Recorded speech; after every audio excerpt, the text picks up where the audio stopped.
What if the future of logistics isn't just faster trucks or smarter fleets, but total real-time visibility into every single shipment anywhere in the world? Today's guest didn't just imagine it, he built it. Carlos is the founder and CEO of SYNTRA, a fast-growing platform that's flipping the script on supply chain tracking. With a background in IoT, telematics, and logistics strategy, he's helped major players fix the visibility gaps that cost them millions. If you ever asked, "Where's my shipment?" Carlos is the guy who's making sure you don't have to ask twice. Let's get into it. Carlos, thank you for joining us. Logistics and telematics are massive industries, but not a lot of people grow up thinking, "I want to track shipments for a living," right? Yeah. Your career has spanned IoT, supply chain visibility, and business development. What first pulled you into this world? So, I've always been just like a technology nerd, man. Like from high school, right? I was in this technology program where I had to carry the, really big, thick laptop around in my book bag forever. So I've always been a tech nerd, loved it. I got into tech sales early on, and if you would have told me that I'd be selling technology for, trucks and trailers and things like that, I would have said you were crazy. I never thought I'd even be a part of this space, let alone like fall in love with it. So for me, it's really just been like, how do I solve like real world problems? How do I help some of these companies with their systems, with their technologies? And I really fell in love with this space.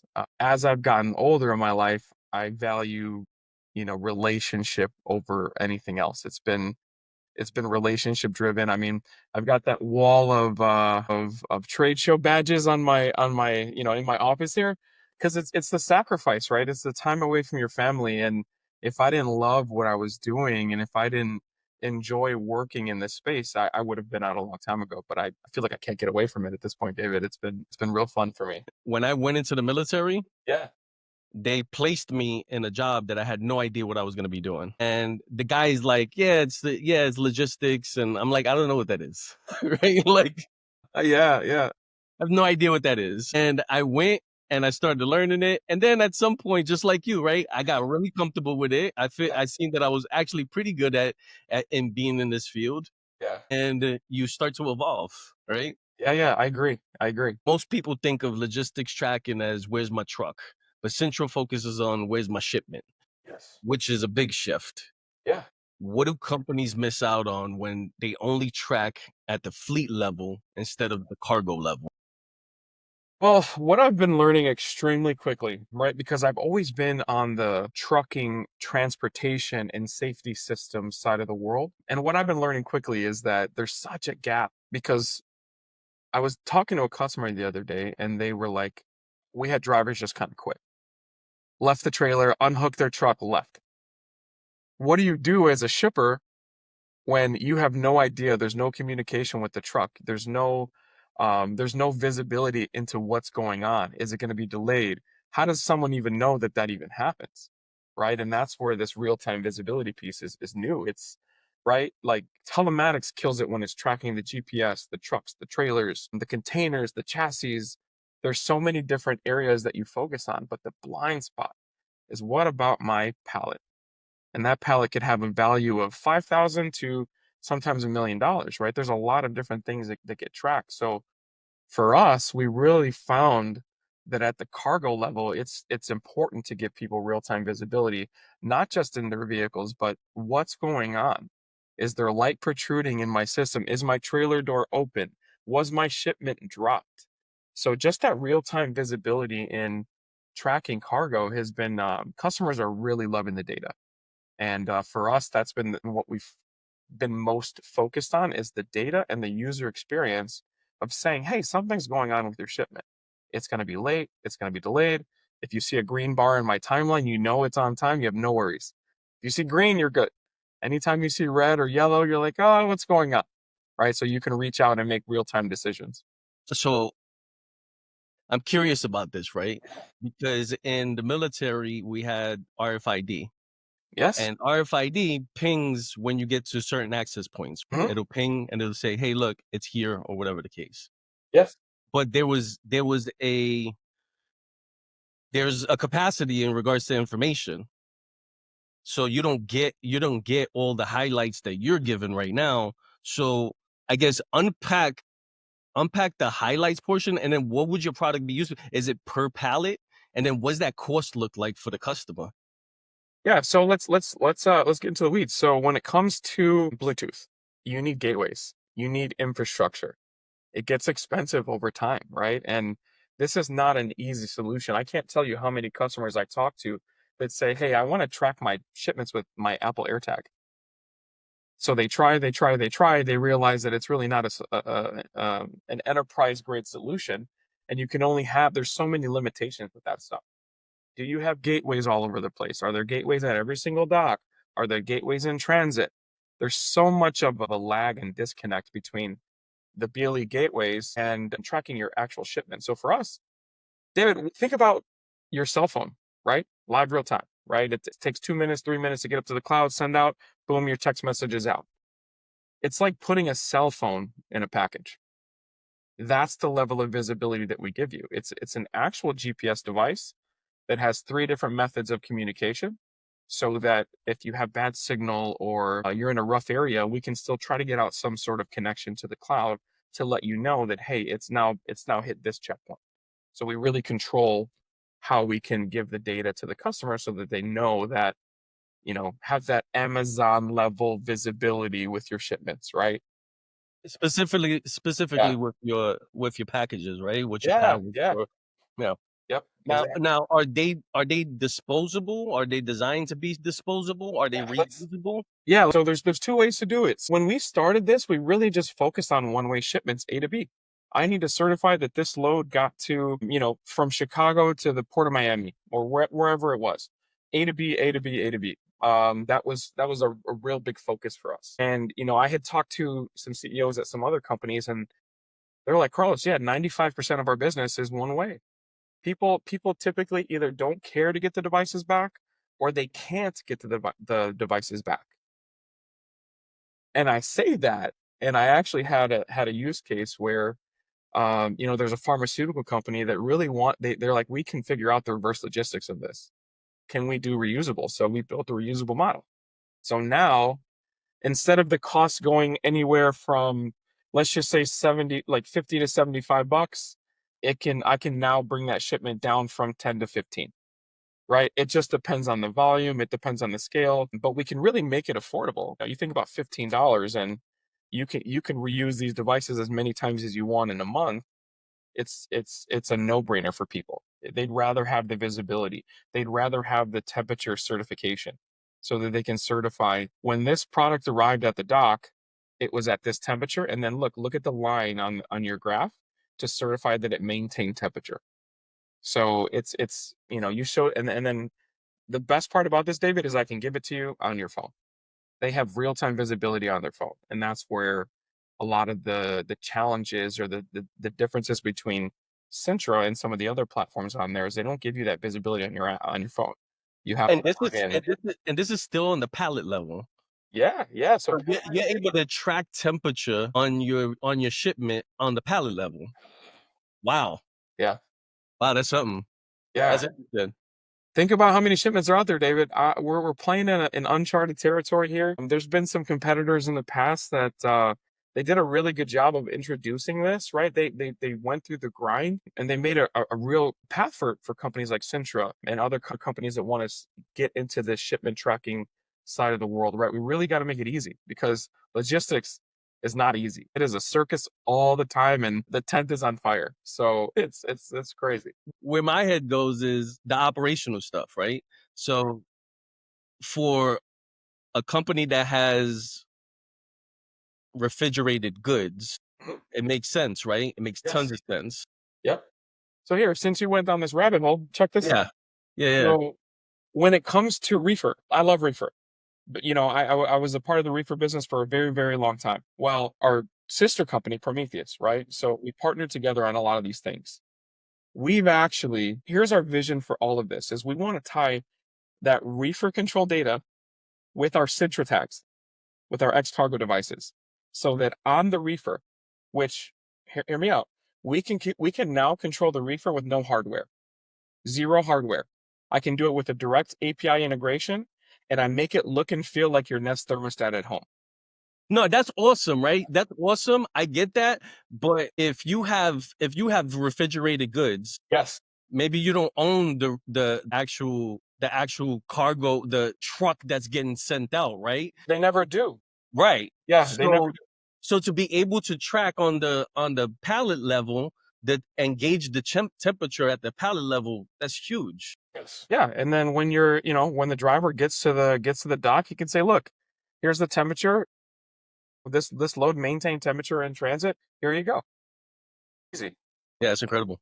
Yep. I'm curious about the pricing. What does that look like? I know when I looked into like RFID solutions in the civilian sector, um, it makes sense, but then you got to set up access points, and that doesn't make sense, right? So infrastructure stuff doesn't start to make sense in the civilian sector for something like RFID. And I always was looking and researching items where you can track stuff, right? I don't remember ever coming across something like this. No, no, no. It's a newer, technology. It's not like a real big GPS trailer tracker, right? That reports maybe once a day. This thing is small. It requires, some pretty good technology inside the boards. But like I said, man, it depends on if it's a one-way shipment or a reusable shipment. We can get a lot more aggressive on pricing on reusable because they're just reusing the devices, and then we could amortize the cost of the hardware and the service over time, so it makes it a lot more affordable. And then your customers buying in bulk. Yeah. Oh yeah, big time. So yeah, I mean, I can't keep this thing in my hand. David, I put it in somebody's hand and they're like, "Carlos, can I buy this off of you?" Like it happened 4 times already where we're sitting there with customers, we give it to them, they want to buy it, so I charge them for the device, I light up their account, I send it off, and then boom, they send an order for a couple hundred devices the next couple days. It's awesome. Yeah, those are good problems. Those are great problems. And it's funny that we went to Promat this week, and they were asking us like, "Hey, why don't you have any devices?" I'm like, "Man, I can't keep them in my hand. Every time I do, I give it to someone, they buy it off of me right there. They want to try it immediately." That's awesome. So it's been pretty cool. The ones that you carry around are the reusable ones or the one-way ones? Well, I can control it. So normally I'll just change it. So I'll change it to it's typically reusable, but then I'm just like, let me cut that SIM card off if they're just going to ship it one way to see the data. So I can control it. Now I seen your software. Your software is dope. Like Get it? Yeah, it's it's really nice, man. it's easy. It's easy. It's supposed to be easy, right? Yeah. So I don't want to be the hardest part of their job. I want to be, hey man, I really want to. I want it to be so dumb simple that anybody could use it, right? An office manager that doesn't, they're really not, as technically inclined as you and I, right? They need to be able to operate your software. There's so many systems out there that are so cookie cutter and they force you into doing specific things. I really just want it to be easy, David. How do you track 100,000 shipments? It has to be easy for one. Otherwise, otherwise when they use the SYNTRA platform, it's difficult. We're never going to win business if we're difficult. So obviously you have a logistics background. Yes. For the telematics side, where did you get insight to get to where you're at now for the telematics side? So let's flip that. I have no logistics background. I Oh, have you don't? all telematics background. So that's why for me, like this was newer for me. But I brought in so my one of my best friends in life, he's been in logistics for 15 years, 16 years. Just as long as I've been in the telematics world, he's been on the logistics side of the world. So I brought him in. I said, "Hey man, I really said I need you to leave your job." I said, because we are going to build we are going to build the next like revolutionary technology, and we're going to track shipments. And he's like, "You got my attention." So he sold his house. He put, a bunch of money in his bank account. He made out like a bandit on his house. Left his job. Next week later, we're starting SYNTRA together. Like like all in. We're all in. We're building the plane in the sky. We're drinking from a fire hose every day. And he took the risk with me after we talked about, what we were doing, what we were building. And then when he saw the platform, he's like, "Are you kidding me?" He's like, "I thought this was going to be, a little wishy-washy." I'm like, "No, no, no." I'm like, just because we're just getting this started doesn't mean our software has to be bad, right? So we built something so easy and beautifully crafted software with our partners, because we know this. I know telematics, and that's where the gap is between IoT and telematics. I want it to be that middle portion.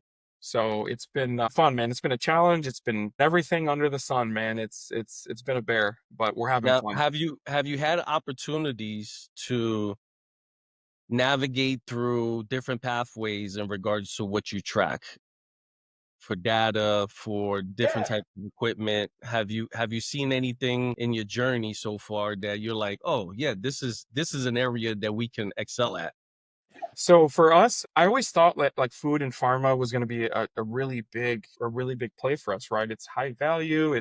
There's typically a lot of money in those boxes, but I would probably have to say like critical shipments. So we're working with an HVAC company that ships these just parts that could keep an entire hotel down. It's been pretty like eye-opening that this critical piece, because it can leave millions of people out of power, energy, resources, and they need to know exactly where these things are at all times. These high value critical type situations, they've been they've been really just like floating to the top for us. So now we focused on finding the right partner to help us get into that space so that we can work on this together. So it's been pretty eye-opening for me. I never really thought that that was the direction that we were going to go into. But, referral after referral after referral, it's been a pretty good partnership together, I would say. You follow the market, right? Yeah. Yeah.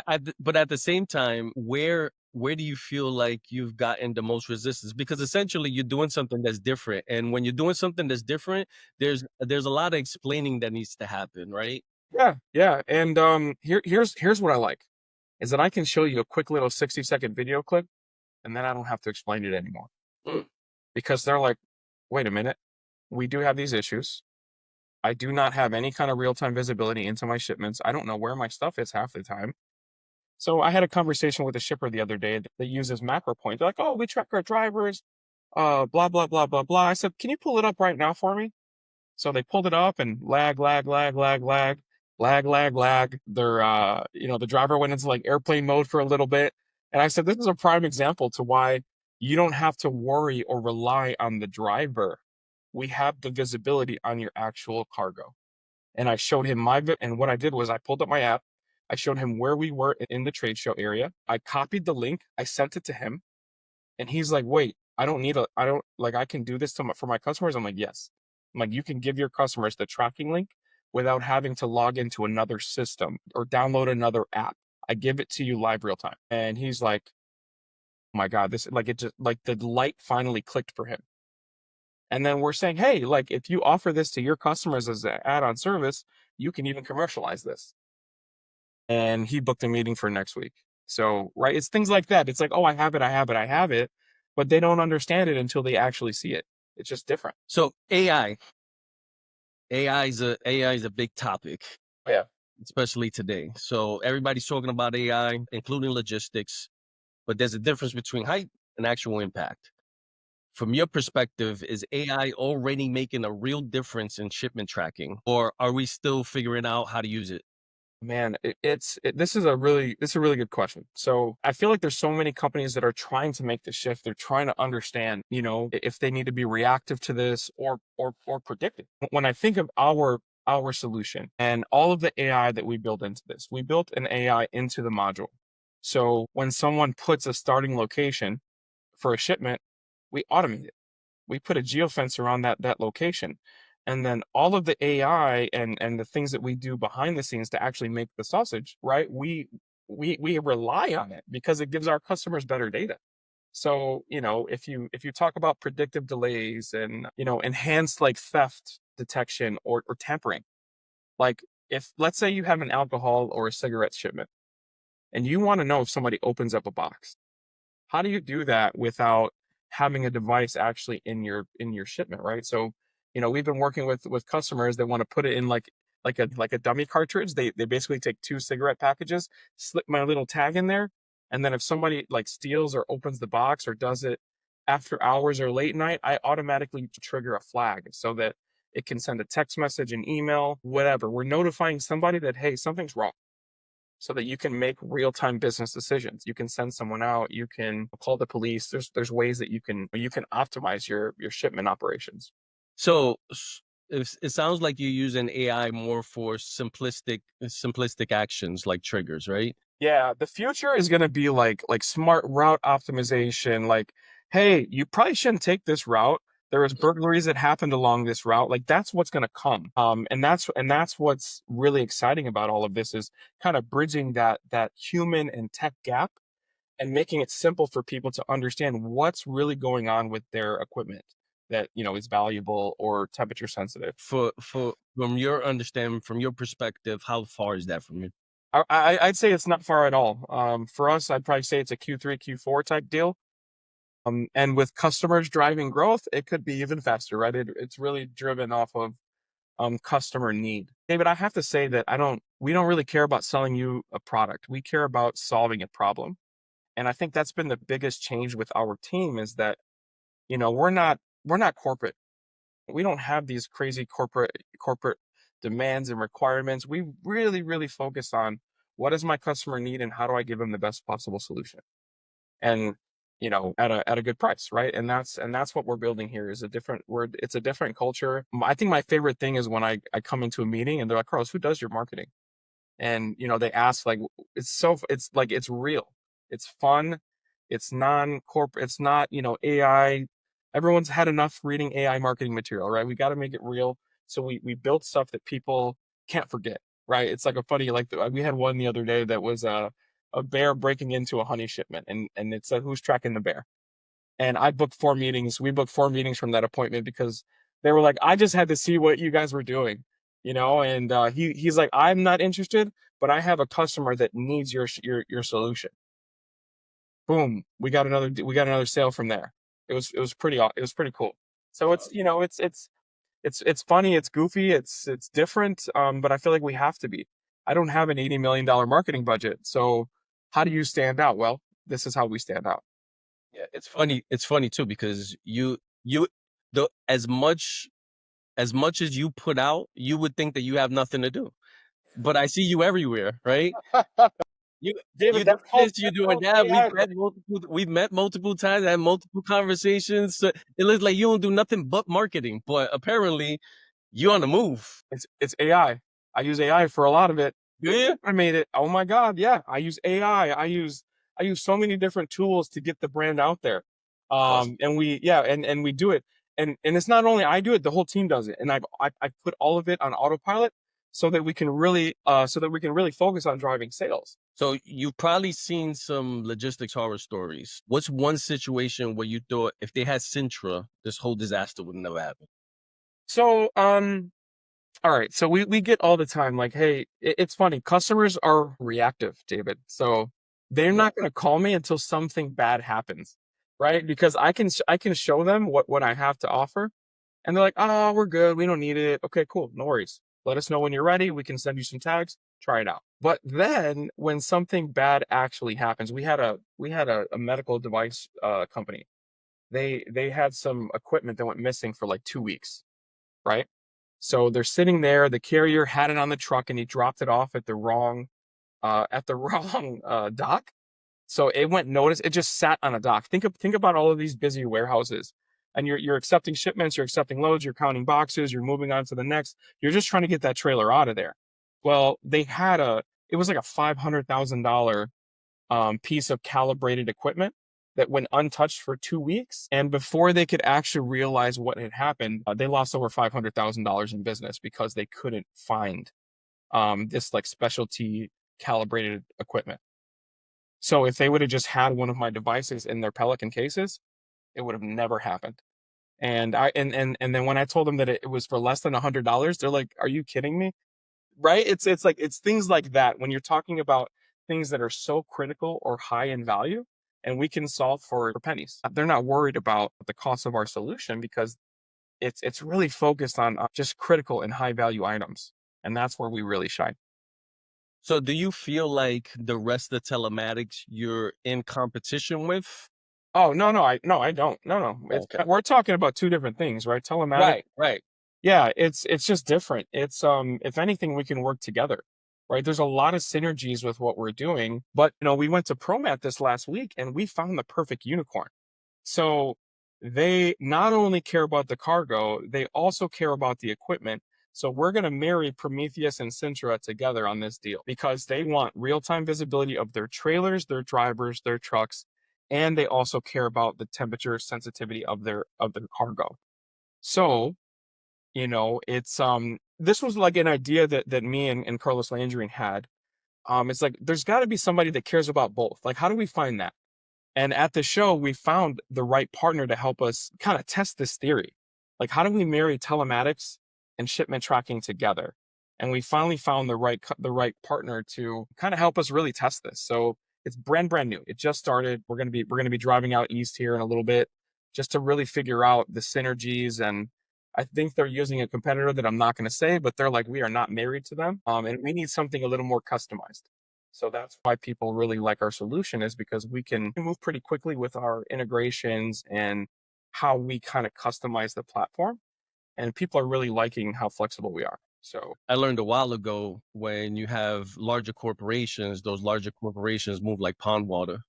And what's funny though, right, is that those larger corporations move that slowly, yes, but they'll advertise how innovative they are, right? everything is innovative, everything is innovative, Everything, but they haven't had a software update in 15 years, David.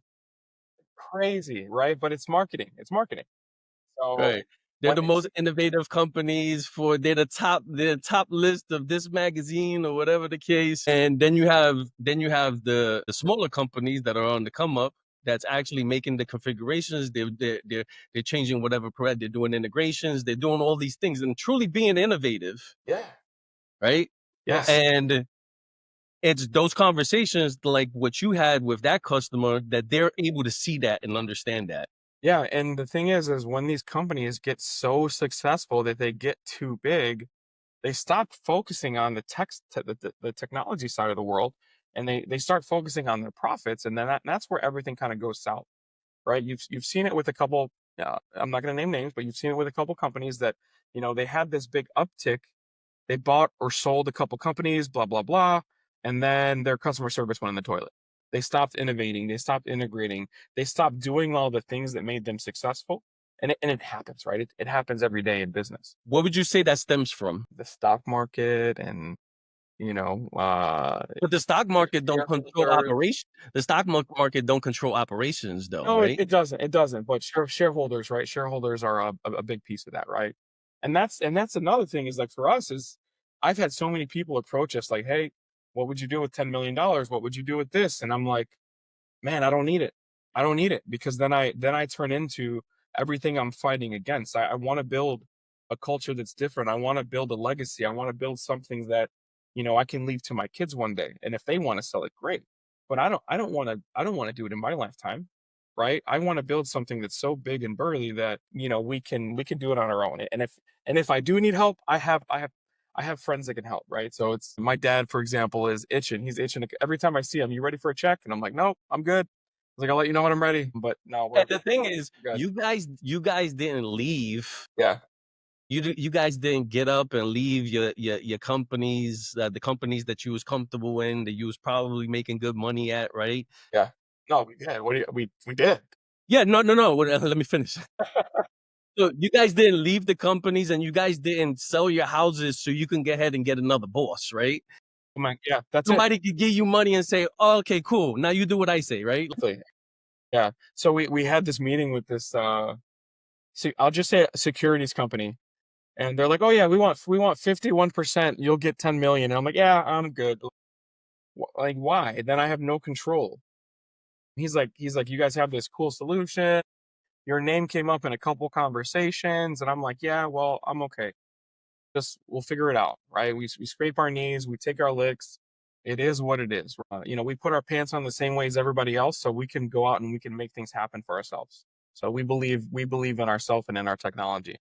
Yeah, because at that point, you're no longer your company. Yeah, I'm exactly. at 51%. You No, just I'm signed like, up to a new salary I'm for good, another. man. Yeah, just for me to put, yeah, yeah. I'm not. We're not doing this for that. We're doing this for a different reason. So it's, I'm good with slow growth. I'm okay with slow growth. but we grow every month, we grow every day, we grow every hour. So yeah, it's been really good for us. You recently launched the SYNTRA Channel Partner Program. So partnerships in the space can be a game changer, but they can also be tricky. What's the strategy behind bringing in partners, and how do you make sure it's a win-win for everybody? So for us, especially for me, like I don't have an extensive logistics 3PL carrier network. I flat out don't. I know carriers, I know fleets and telematics companies, right? That's where really my relationships lie. So what I did was we got with a handful of customers that we talked to, and we said, look, if you guys refer us more businesses, or if you have other partners that you're working with, let's do this referral program. And they loved it. I made some content for them so that they can share it with their customers. Nothing too crazy. Just, hey, are you looking to add real time visibility to your shipments? Or hey, do you want to monitor your temperature? And it went really good. We got so many referrals from helping our partners grow, because with a successful relationship industry or a relationship driven business, we've seen some really good wins, because when our partners are winning, they're buying more of our product, and they're the best kind of cheerleaders you can get. So for us, we really focused on that piece. David, you can't grow to $100 million company by yourself. It's never going to happen, right? But with partnering with the right partners, like that's how we can grow without having 25 salespeople right on the books. You focus with finding the right partners that can help you get to where you go. And that's how we start building our brand. Hey, you know what I noticed too, though? I've noticed there's companies that they'll stick their nose up at you, right? Mhm. You haven't made it to the to Yep. the to the place where you need to be for them to even work with you or pay attention to you. We've seen it. And then here's the thing is I said, hey, go call all of my competitors. Go call them. I was like, and tell me how you feel after your meeting. Because it's very pressure driven. It's very, very corporate, right? They have a lot of investors. But us, we pick up the phone when you call us. We do our best to get you online as fast as humanly possible. We take a different approach, and customers are really resonating with our approach. And the brands will come. I'm not worried about the brands. The brands will come. The logos will come. They have been coming. And the cool thing is it's coming quickly. I can't tell you how many one call closes we have, or just we leave a meeting and they're like, man, this is great. Where do I sign? I want to try this immediately. Send me a tag. And we've been seeing so much of that because we're easy to do business with. Running a startup is grind. How do you keep yourself and your team motivated through the ups and downs? It's been hard. There's days where you don't know where your next meal's coming. There's been days that you have to sacrifice. So immediately, the second I decided that this is the direction I wanted to go in, we got rid of a lot of the unnecessary expenses. And, I found guys that were willing and ready to kind of go through this journey together.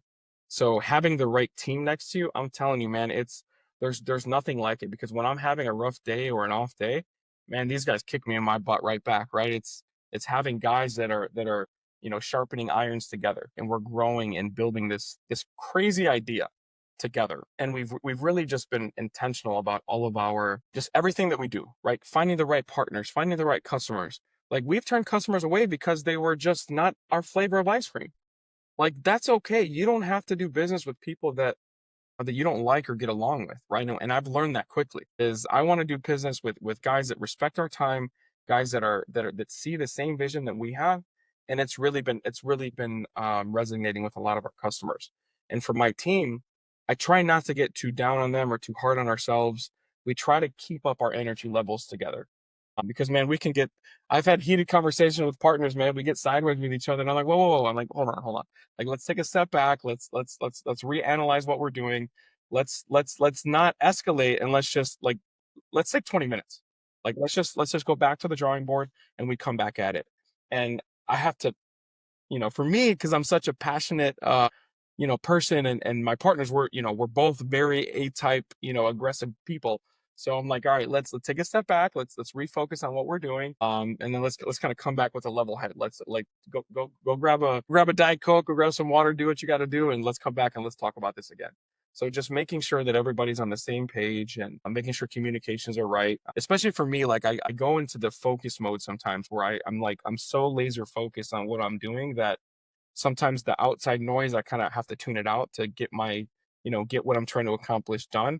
And you get very, very one-sided.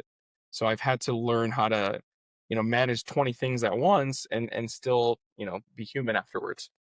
Can you break down and explain a little bit your partnership with Prometheus?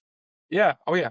So, here's the thing. It's when we were building this company, a lot of the stuff that we were selling or advertising, it wasn't ready yet. It's like I can't, I can't sell something that's not ready or available to my customers. So I was like, look, we have such an extensive Rolodex for telematics companies. I needed to find a partner that I could just sell and start my own. When we were doing it, we tried to do Geotab, we tried to do Samsara. You think they called any? You think any of them called? And I even have really good relationships with some of those guys, but I never got a call back, David. Right? Even with my extensive relationship with these guys, they never call me back.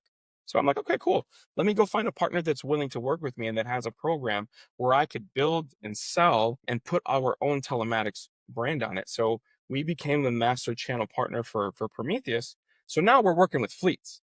And we have that's where I really shine, right? Is on the fleet side of the world. So, they had some pretty awesome technology a couple years back, right? We tried to start it, but this 2.0 platform that Carlos Landry has launched is game changing. It is kick butt. It's real, it's easy. The video data is next level. And when we show people some of the algorithms that we do for accidents and claims, people are like, wait a minute, this takes me like 2 hours a day to do, and you're doing it in 5 minutes. So we've really optimized how they handle their insurance claims. We've optimized how do you manage 1,000 cameras, David? How do you do it at scale? You have to go line by line by line by line, Slowly. very slowly to make sure that the cameras are healthy and online. My system automatically has all of those checks and balances in place. You know if your camera's online. It forces the system to check in. And then when it comes to managing all of these screens, how do you do it without going line by line? Well, we built a fleet wall. So with Fleet MD, you have all of your cameras on one page. You can keep it up on one screen and you can make sure that everything's working properly. In 5 minutes, you can get your trucks out the door. Have you guys ever thought about a reseller program? I know that Geotab's known for it, right? They have a Yeah. reseller program. That's essentially their model. Is that a pathway that you guys thought about? Yeah, we do. We actually, we've been launching. So here's the difference. There's a couple ways that you can work with Prometheus and SYNTRA. So SYNTRA is shipment tracking. Prometheus is everything telematics. So do Geotab, Samsara, Motive, do they let you white label their platforms? I don't know. I They haven't don't. never. The Okay. answer is no. Prometheus, he's built a platform so that you can focus and build your brand. So you can white label Prometheus. Absolutely. Interesting. So we have resellers that come to us, and when we tell them that, they're like, "Oh my God, this is." So you're telling me I don't have to build it like a Geotab or a Samsara? No, you build your brand. This is your company. You build your brand. So we have a platform so that people, it's a business in a box. You come in, you take your relationships, you migrate them over to our platform, and you're live. So it's so flexible, and Prometheus is agnostic. So we don't care what hardware you're using. None of that matters. We really focus on that user experience and building your brand. I know that a bottleneck for telematics companies are typically the installation process, right? And that process goes from you got the sale. After you got the sale, obviously you need to get the products installed. Syntro doesn't necessarily have that issue, but when you're talking about assets and those assets that need to get installed, Yes. those telematics companies traditionally have an issue with the bottleneck of finding installers. Yeah, all the time.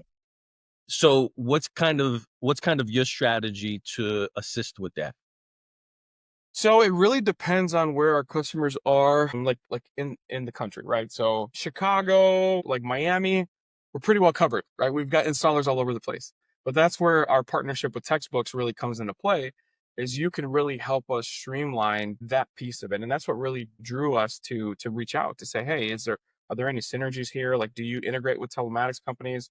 And I know we're just in the beginning of our relationship, but I mean, it's a problem, right? I can't tell you how many times you send something out and they're like, "Oh, we have our own installers," or "Oh, we can install this ourselves," and then everything is offline, right? It happens every single day. Or they didn't plug something in correctly, or they didn't, right? It's professional installation is a science. and you have to do it correctly. And when we can get our hands on the tech before it goes out to the customers, we know that devices are provisioned and working before we ship them out. So the issue is always on if it was installed correctly, hands down. So it really just depends. Like we've got a couple clients that are launching our gateways and cameras and all of these things, and they're like, oh yeah, we have our own installer. So we do our best to train the installers, but in the event of something not lighting up or getting installed correctly, we really have to manage that piece of it to make sure that the customers are seeing their equipment online that they purchased. I consider that an outsourcing opportunity, right?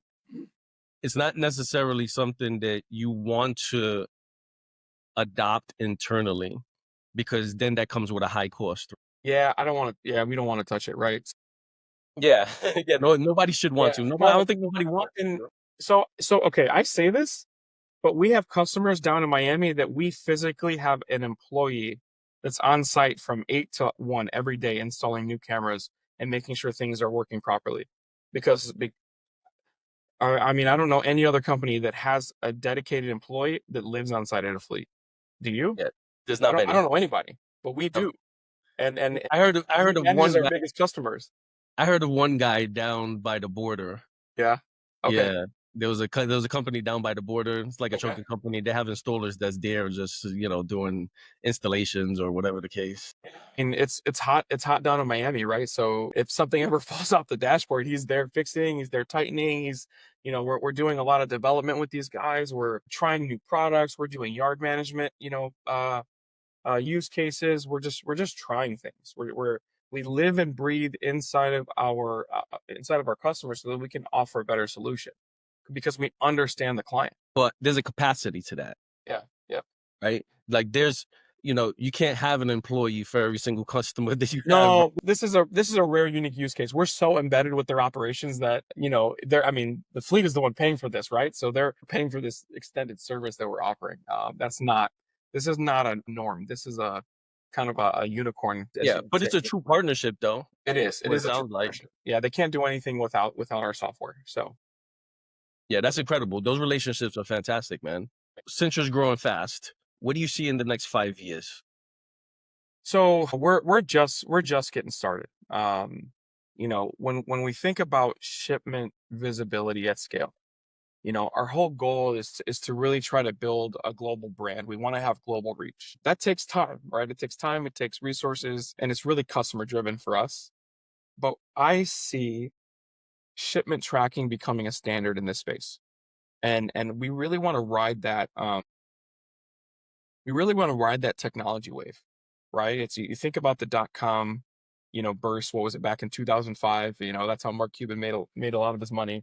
But we really see that this technology could become the standard.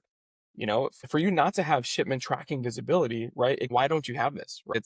There's so much value. There's so much data and insights that you can provide to not only your customers but offering a better solution for your network or your book of business. So we really see a lot of synergies between telematics and supply chain and building this just agnostic logistics platform, right? That's what we really want to focus in on. And in 5 years I really want SYNTRA to be just a standard name when it comes to tracking your shipments, right? I'm not looking to dethrone anybody. We're not looking for any of that. We really just want to offer a really good service that customers can just have peace of mind when it comes to tracking, pharmaceuticals or electronics or perishables, right? That's really our main focus.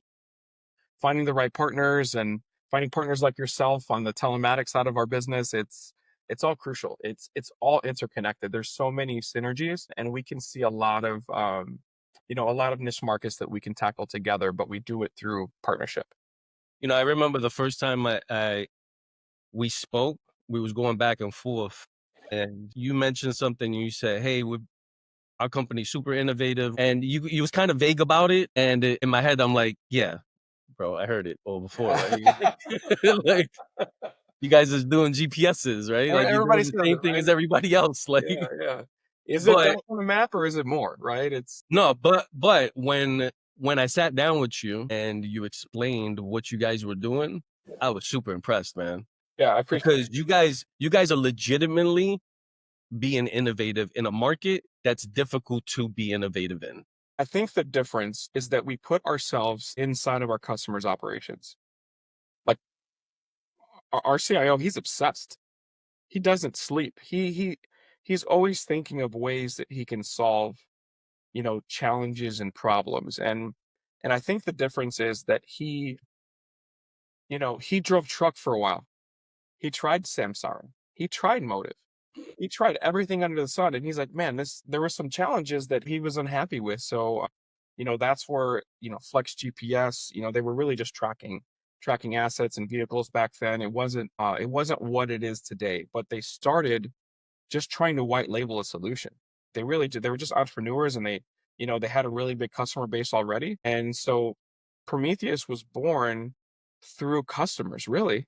Customers wanted this, this, and this. And because they didn't have access to the platform, or because they didn't really control the code or the software, it was really hard to make changes. So guess what? He built his own platform. And early on, it was great at what it was, but this 2.0 version of what is going to be releasing, and now with reefer control completing our technology stack, there's nothing we can't do. I mean, and I've seen a lot of stuff, right? I worked at Fleetmatics back in the day, right? So I saw what, 1,000 salespeople focusing on one thing can do, but you have to have the money for that, right? So I saw it. I helped build it. And then from there, I worked at Cortex as well, right? We had a lot of good wins. We had a lot of good wins. We sold to E-Road. That was great. But I haven't seen anything like what Prometheus offers. We had a meeting the other day with the customers, like, you want to know what my favorite thing about you guys so far is? He's like, you guys aren't selling me a dream. He's like, you're telling me what you can and can't do up front. So that was big for him, because they were looking for data. They wanted to do 2 years of data. And I said, brother, that's impossible. I'm like, you're never going to, I was like, you can call every telematics company. No one's going to say yes to you. I said, but guess what? I said, Q3, we're gonna be doing this cloud integration with whatever cloud system you have, so that you can export the data yourself, so that you can store it. And he's like, oh my God, he's like, that's what we need. Because they keep getting lawsuits for things that happened like a year ago, and they need video evidence. They can't, they only, he showed me live, and I'm not going to put this competitor on blast, but he showed me live that he was only able to go back 3 days. So if you have an accident 8 days ago and you can't actually access the footage, why are you paying for that camera? And he's like, I'm trying to get out of this contract. So we were trying to help him get into a better vehicle, because our systems have all of these, I guess, challenges that these customers are seeing. We have them built in with AI and algorithms, and we put bigger data plans on all of our cameras for a reason. It's because we force these cameras to check in and do these things that are important. Because if you skimp out on the data and you lose it, now you're going to find yourself in that same kind of situation. They were just trying to focus on selling something versus solving the solution and solving the problem for that customer. And when after we got off the call, he's like, Carl, he's like, I need you to send me a proposal of everything that we just talked about, like right away. Like, I want to present this to my leadership team. But he was very happy, very impressed. He's like, I've seen it all, and I haven't seen what you've showed me. For me, this is great, David. People just don't know about us yet. It's No, coming. facts. No, I can tell you firsthand, off of what I've seen, and off of what you guys did not just told me but showed me, Yeah. that you guys are legitimately innovative in this space, for sure, man. It's very impressive. We stay up late. We have early morning conversations every day. There's so many moving pieces to what we're doing. So it's like we have to laser focus. And finding those partnerships is a part of that. If somebody's interested in learning more about SYNTRA or even Prometheus, how do they reach out to you? So they can go to our website, right? SyntraPlatform.io. There's a connect with us page. They can connect with us on LinkedIn. Any one of our team members on LinkedIn, we're hyper active. We're probably annoyingly active on LinkedIn. So feel free to email me, carlos@syntraplatform.io. We've got a lot of different ways that you can connect with us, and feel free to book a calendar meeting anytime.